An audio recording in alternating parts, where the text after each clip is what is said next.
একটা নতুন YouTube channel খোলার পর সেই ইউটিউব চ্যানেলে সঠিক নিয়মে যদি ভিডিও আপলোড না করা হয় তাহলে সেই ভিডিওগুলো ভালো করে পারফরমেন্স কখনোই করে না।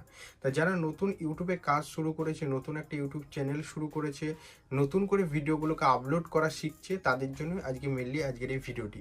আজকের এই ভিডিওটির মাধ্যমে তোমাদের সাথে শেয়ার করতে চলেছি ইউটিউবের শর্ট ভিডিও কিভাবে তোমরা আপলোড করবে। ইউটিউবের শর্ট ভিডিও তো সুন্দরভাবে থাম্বনেল অ্যাটাচ করা যায়, ইউটিউবের শর্ট সেকশনেও সুন্দরভাবে ট্যাগ, হ্যাশট্যাগ এগুলোকে ব্যবহার করে কিন্তু ভিডিওগুলোকে আপলোড করে। এগুলো কিভাবে করবে সম্পূর্ণ তথ্য আজকের এই ভিডিওটির মাধ্যমে তোমাদের সাথে শেয়ার করতে চলেছি। তাই অবশ্যই ধৈর্য ধরে ভিডিওটা স্কিপ না করে সম্পূর্ণটা দেখতে থাকবে। আর চ্যানেলে যদি নতুন হয়ে থাকো তাহলে চ্যানেলটিকে অবশ্যই সাবস্ক্রাইব করে দেবে।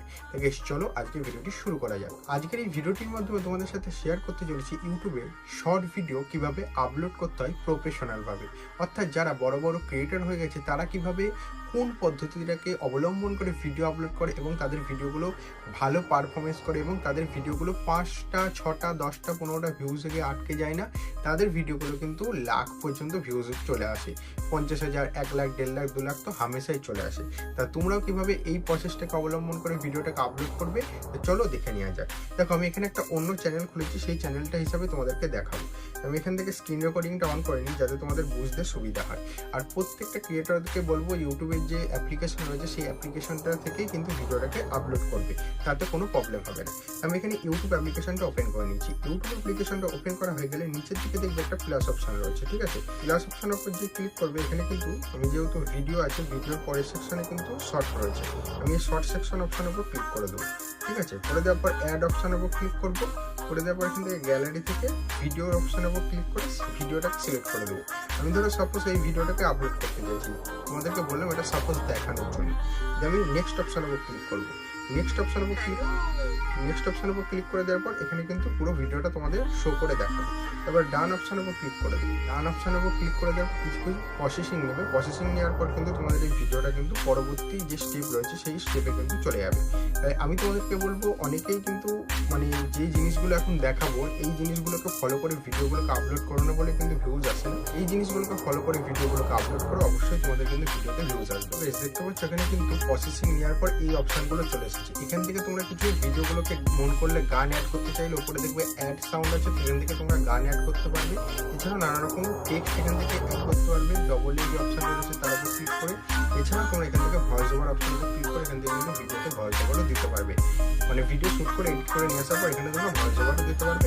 এছাড়া যদি স্টিকার অপশনের উপর ক্লিক করে নানা রকম স্টিকার বা কিউএনএ তোমাদের যে সাবস্ক্রাইবার রয়েছে তাদের জন্য কিন্তু এইটাকে সিলেক্ট করে করতে পারবে। তা এগুলো কাজ কমপ্লিট হয়ে যাওয়ার পর এখানে দেখবে এডিট অপশন রয়েছে, যদি তোমাদের কিছু কাটছাট করার থাকে এখান থেকে কাটছাট করে নিতে পারবে। আমি এখান থেকে কি করবো, নেক্সট অপশনের উপর ক্লিক করে দেবো। নেক্সট অপশনের উপর ক্লিক করে দেওয়ার পর উপর দিকে দেখবে একটা পেন্সিল বলে অপশন দিয়েছে, দেখেছো?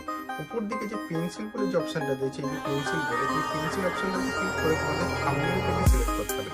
আমি এখান থেকে থাম্বনেল সিলেক্ট করে দিচ্ছি যাতে তোমাদের বুঝতে সুবিধা হয়। তো এখানে কিন্তু প্রসেসিং নিয়ে নিয়েছে। আমি যদি মনে করি এই জিনিসটাকে থাম্বনেল হিসেবে রাখবো, এইটাকে উপর নিয়ে আসার পর আমি কিন্তু উপর দিকে যে টিক অপশন রয়েছে তার উপর ক্লিক করে দেবো, তাহলে কিন্তু আমাদের এই ভিডিওটা কিন্তু থাম্বনেল সিলেক্ট করে দিলাম। অনেকেই জানো না যে ইউটিউব ভিডিও শর্ট সেকশনে কীভাবে থাম্বনেল সিলেক্ট করতে হয়, তাই জেনে গেলে এইভাবে কিন্তু শর্ট সেকশনে থাম্বনেলটাকে সেট করতে হয়। থাম্বনেলটাকে সেট করে দেওয়ার পর এবার নিচের দিকে একটুখানি স্ক্রল করে চলে আসবে। এখানে কিন্তু অনেকগুলো অপশন রয়েছে। এখানে দেখবে একটা অপশন থাকবে অল্টার কন্টেন্ট, এই অপশনের উপর ক্লিক করে এখান থেকে অল্টার অপশনের উপর ক্লিক করে নো করে দেবে, ঠিক আছে? নো করে দেওয়ার পর এখানে দেখবে আর কোনো কাজ নেই, আর ভিজিবিলিটিটাকে অবশ্যই আনলিস্টেড রাখবে। রেখে এবার আপলোড শর্ট সেকশন অপশনের উপর ক্লিক করে দেবে। করে দেওয়ার পর এবার কাজ তোমাদের ইউটিউব স্টুডিও। এবার ইউটিউব স্টুডিও অপশনটার উপর ক্লিক করবে এবং বাদবাকি কাজটা ইউটিউব স্টুডিও থেকে তোমাদেরকে দেখাবে। ইউটিউব স্টুডিও অপশনের উপর চলে এসেছি। এদিকে ভিডিওটাকে আপলোড করেছি, ভিডিও আপলোড যেটা করছি তার উপর সেই অপশনটা ক্লিক করে দেবো। করে দেওয়ার পর এখানে আবার পেন্সিল অপশনের উপর ক্লিক করবো। এখানে যে রিলেটেড হচ্ছে যে ভিডিও সেই রিলেটেড কিন্তু টাইটেল দেবে। অর্থাৎ যদি তোমাদের কোনো ব্লগ হয়ে থাকে তাহলে সেই রিলেটেড টাইটেল দেবে, যদি তোমাদের কোনো ফানি ভিডিও হয়ে থাকে সেই রিলেটেড টাইটেল দেবে, ঠিক আছে? একটা বেডশিটের একটা ভিডিও অন্য চ্যানেলের, আমার না, সেটা তোমাদের স্যাম্পল হিসাবে দেখাচ্ছে। আমি এখানে বেডশিট ক্যাপচার মার্কেট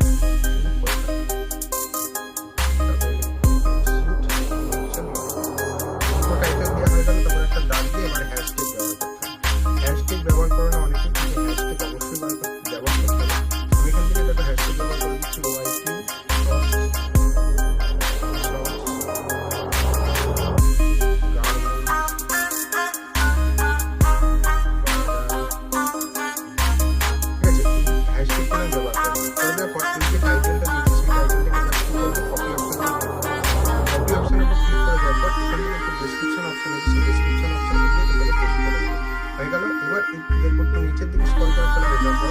দেখো যে অপশনটা রয়েছে, লাস্টে যে অপশনটা রয়েছে ক্যাটাগরি ট্যাগ অ্যান্ড এই অপশনটার উপর যে ক্লিক করবে এখান থেকে ট্যাগ অপশন রয়েছে, ট্যাগ অপশনে ক্লিক করে কিন্তু তোমাদের ট্যাগগুলো বসাতে হবে। শর্ট, ওয়াইড, শর্ট, ভাইরাল,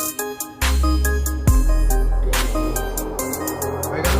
এছাড়াও যদি তোমরা আরো বেশি কিওয়ার্ড বসাতে চাও তার জন্য কি করতে হবে, এটাকে কাজ কমপ্লিট করে সেই অপশনের উপর ক্লিক করে দেবে।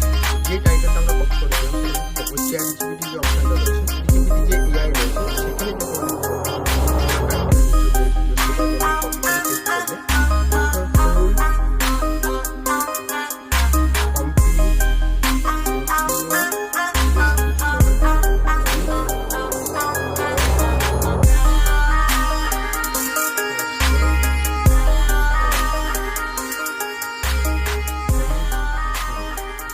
আমি যে পাঠাবো চ্যাট জিপিটি কিন্তু আমাকে সুন্দরভাবে একটা ডেসক্রিপশন এসইও ফ্রেন্ডলি ভাবে কিন্তু ডেসক্রিপশন আমাকে তৈরি করে দেবে, যেটাকে আমি কপি করে যখন হচ্ছে আমার ভিডিও ডেসক্রিপশন ইউজ করবো এটা কিন্তু কেউ যদি সার্চ করে